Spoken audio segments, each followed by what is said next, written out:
Assalamualaikum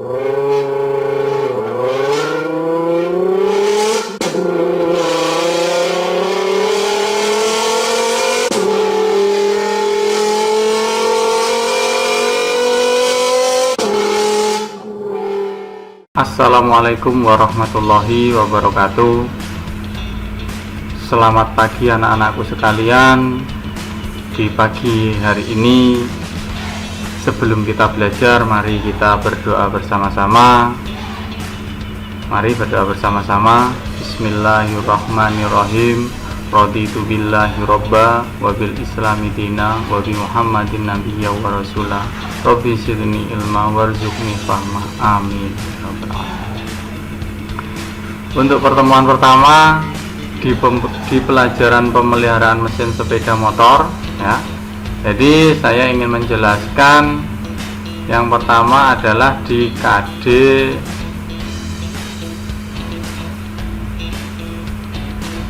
3.1 dan KD 4.1. Di KD 3.1 pelajarannya adalah memahami prinsip kerja mekanisme katup, dan di KD 4.1 yaitu merawat secara berkala mekanisme katup. Maksudnya memahami prinsip adalah kalian nanti harus paham bagaimana prinsip kerjanya katup atau klep, ya. Jadi katup atau biasanya bengkel nyebutnya klep, kalian harus paham prinsip kerjanya. Klep atau katup itu kerjanya seperti apa dong? Nah, itu. Jadi yang 4.1 itu adalah merawat secara berkala mekanisme katup. Setelah kalian nanti bisa memahami prinsip kerjanya, baru bagaimana cara merawat secara berkala katup atau klep itu, bagaimana cara merawatnya. Nah, apakah katupnya dilap atau disetel dan lain sebagainya. Itu adalah nanti masuk di KD 4.1, merawat secara berkala mekanisme katup. Oke, next. Indikator 3.1. Dari pelajaran nanti yang saya ajarkan, saya berharap nanti kalian bisa menjelaskan, yang pertama menjelaskan prinsip kerja mekanisme katup motor 4 langkah. Yang kedua, mengkategorikan jenis mekanisme katup motor 4 langkah. Dan yang ketiga, menjabarkan jenis-jenis komponen mekanisme katup beserta fungsinya. Nah, yang pertama ini menjelaskan prinsip kerjanya katup, seperti yang di awal tadi sudah saya jelaskan. Yang kedua, mengkategorikan jenis mekanisme katup. Jadi ada berapa jenis mekanismenya. Terus yang ketiga ini menjabarkan jenis-jenis komponennya. Jadi komponen yang ada pada katup, mekanismenya katup itu apa saja. Jadi mulai katup nanti bergerak membuka sampai menutup, itu apa saja komponen yang ada, mekanisme apa aja. Oke, next. Untuk indikator 4.1, yang pertama adalah mengoreksi cara kerja mekanisme katup. Yang kedua, memperbaiki kerusakan sistem mekanisme katup. Dan yang ketiga, mereparasi komponen sistem mekanisme katup. Maksud dari mengoreksi cara kerja mekanisme katup adalah kalian menganalisa atau mencari cara kerjanya mekanisme katup itu seperti apa. Jadi dikoreksi, apakah ada kejanggalan dari mekanisme katup itu. Setelah itu memperbaiki kerusakannya. Ketika ada suara berisik pada mesin, itu kan bisa disebabkan dari celah katup yang terlalu longgar. Nah, bagaimana cara memperbaikinya? Nah, itu nanti kita bahas di cara memperbaiki kerusakan sistem mekanisme katup. Terus mereparasi komponen sistem mekanisme katup. Jadi ketika nanti disetel, untuk memperbaiki dengan cara disetel tidak bisa, maka harus mereparasi atau mengganti part-part atau komponen yang bisa diganti. Oke, next. Untuk materinya, kita bisa melihat gambar di sini. Ini adalah gambar mekanisme katup dan gambar mekanisme mesin, mulai dari poros sengkol, ya, dari poros engkol putarannya dihubungkan oleh namanya ini timing chain, atau chain itu adalah rantai penghubung ya. Ini timing chain. Setelah itu ada namanya cylinder head, dan ini katupnya yang kita bahas, katupnya, mekanisme katup. Di mekanisme bagaimana katup itu bergerak, membuka dan menutup, apa aja yang menggerakkan, itu di sini sudah ada komponen yang tertera di sini. Tolong komponen-komponen ini nanti dipahami maksud dan fungsinya. Contoh connecting rod, ini kan adalah bahasa teknik. Connecting itu berarti menghubungkan. Rod itu adalah poros yang menghubungkan. Kan kalau kita bahasa Inggris kan aneh, tapi ketika ini masuk ke bahasa teknik namanya adalah apa? Connecting rod, batang penghubung. Biasanya nyebutnya apa? Adalah stang seker itu. Jadi kalau bahasa di bengkelnya namanya stang seker, tapi bahasa tekniknya namanya connecting rod. Nah, ini banyak bahasa-bahasa yang aneh, karena biasa kalian di bengkel itu yang kalian bisa atau kalian pelajari itu adalah bahasa bengkel, bukan bahasa teknik asli ya. Ini yang saya jelaskan di sini adalah bahasa teknik.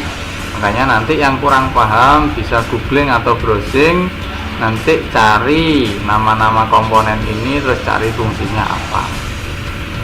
Ya, ini ada ciri utama mesin 4 langkah. Yang pertama itu memiliki katup masuk dan katup buang, pasti. Namanya mesin 4 tak itu mempunyai katup masuk dan katup buang. Yang kedua itu memiliki mekanisme penggerak katup. Jadi kalau sudah punya katup masuk dan katup buang, nggak mungkin nanti apa yang bisa menggerakkan. Nah, penggeraknya itu mulai dari timing chain, mulai dari noken as atau camshaft dan lain sebagainya. Terus proses kompresi yang terjadi di atas piston, itu ciri-ciri dari mesin 4 tak atau 4 langkah. Terus mesin 4 langkah sendiri itu di dalam satu siklus kerjanya, jadi dia mempunyai 2 putaran crankshaft dan 4 kali gerakan piston. Putaran crankshaft itu berarti crankshaft atau poros engkolnya berputar 2 kali, sedangkan pistonnya itu bergerak, gerakan naik turun itu bergerak 4 kali. Oke, lanjut. Jenis penggerak katup. Nah, ini jenis-jenis sudah masuk ke jenis-jenis mekanismenya katup. Yang pertama itu tipe set valve atau klep samping. Nah, ini bisa kita baca, camnya terpasang pada poros engkol dan mendorong ke atas untuk menggerakkan klep atau katup. Klep-klep ditempatkan di samping. Klep-klep ditempatkan di samping piston, dan oleh karena itu ruang pembakaran dapat lebih besar. Ini memungkinkan menghasilkan perbandingan kompresi yang lebih besar dan dapat mengurangi bobot mesin. Tipe ini cocok untuk tipe mesin putaran rendah yang banyak dipakai pada mesin industri. Nah, mesin jenis mesinnya itu seperti ini. Jadi biasanya mesin-mesin stasioner atau mesin yang dibuat genset kecil-kecil, atau biasanya dipakai mesin buat giling tebu itu loh ya. Jadi nanti bisa dilihat mekanismenya itu kurang lebihnya nanti seperti ini. Oke, next. Yang kedua, overhead valve. Overhead valve atau klep berada di atas. Maksudnya overhead itu adalah di atas kepala ya. Valve itu katup. Jadi yang ada di kepala silinder itu hanya katup saja. Jadi katup saja yang ada di kepala silinder, ini gambarnya ya. Jadi kepala silinder itu mekanisme katupnya yang ada hanya katup rocker arm, katup dan rocker arm. Terus penggeraknya noken asnya di mana? Noken asnya ada di sini, ada pada dekatnya poros engkol. Jadi noken as atau camshaftnya itu berada pada blok silinder. Tuh, untuk mekanisme jenis OHV. Nah, ini pada mesin seperti itu. Ini pada mesin aslinya, foto mesin aslinya. Nah, ini ada tapet, ada push-root, noken as. Noken asnya di bawah ya, noken as, tapet, push-root, rocker arm, katup. Nah, ini penggeraknya dia lebih banyak. Jadi ada beberapa komponen untuk menggerakkan katup buka dan tutup ini terlalu banyak. Nah, mekanismenya ini sebenarnya lebih ribet, lebih banyak komponen. Yang selanjutnya adalah single overhead camshaft atau SOHC. Biasa bengkel juga ngomong OHC gitu aja. Tapi ini karena single itu berarti cam atau noken as itu hanya satu. OHC berarti katopnya ada di kepala silinder. Jadi satu, maksud dari ini adalah satu noken as atau camshaft dan katopnya berada di kepala silinder. Ini model ini banyak dipakai pada sepeda motor, Vega, Jupiter, Supra dan lain sebagainya. Itu rata-rata pakai mekanisme katopnya SOHC. Di sepeda motor itu yang 4 tak rata-rata pakai yang model SOHC, kecuali sepeda motor yang terbaru sekarang. Oke, next. Ini adalah gambarnya seperti ini. Ini gambar SOHC yang masih memakai 2 katup. Dan yang ini SOHC yang sudah pakai 4 katup. Jadi 2 katup in dan 2 katup X. Cuma noken asnya masih 1. Jadi masih 1 batang. Masih camshaftnya masih memakai 1. Oke. Yang terakhir adalah tipe DOHC atau double overhead camshaft. Tadi SOHC single, yang ini double, berarti camshaft atau noken asnya 2.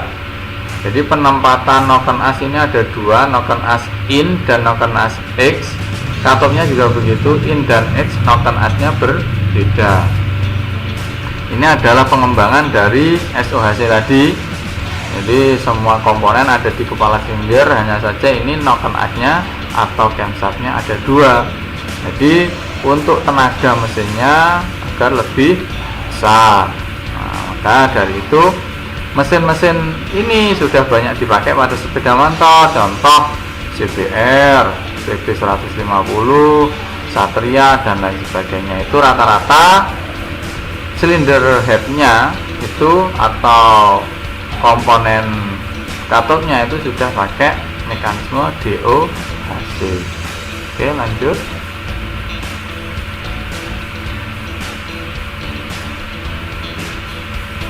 Nah, ini adalah gambar konstruksi mekanisme katop yang di awal tadi.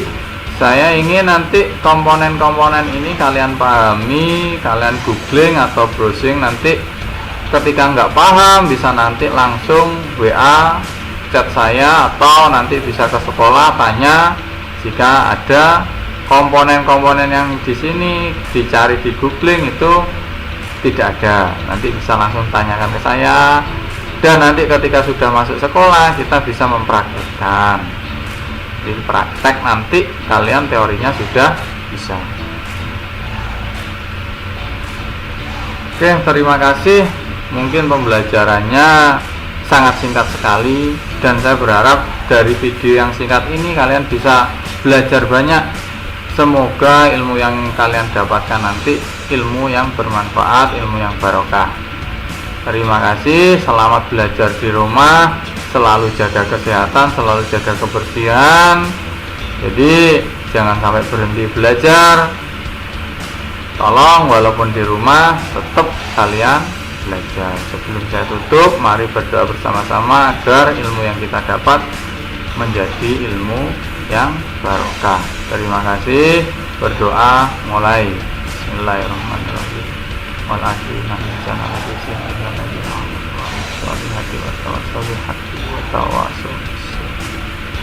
Terima kasih. Saya Iri. Wassalamualaikum warahmatullahi wabarakatuh.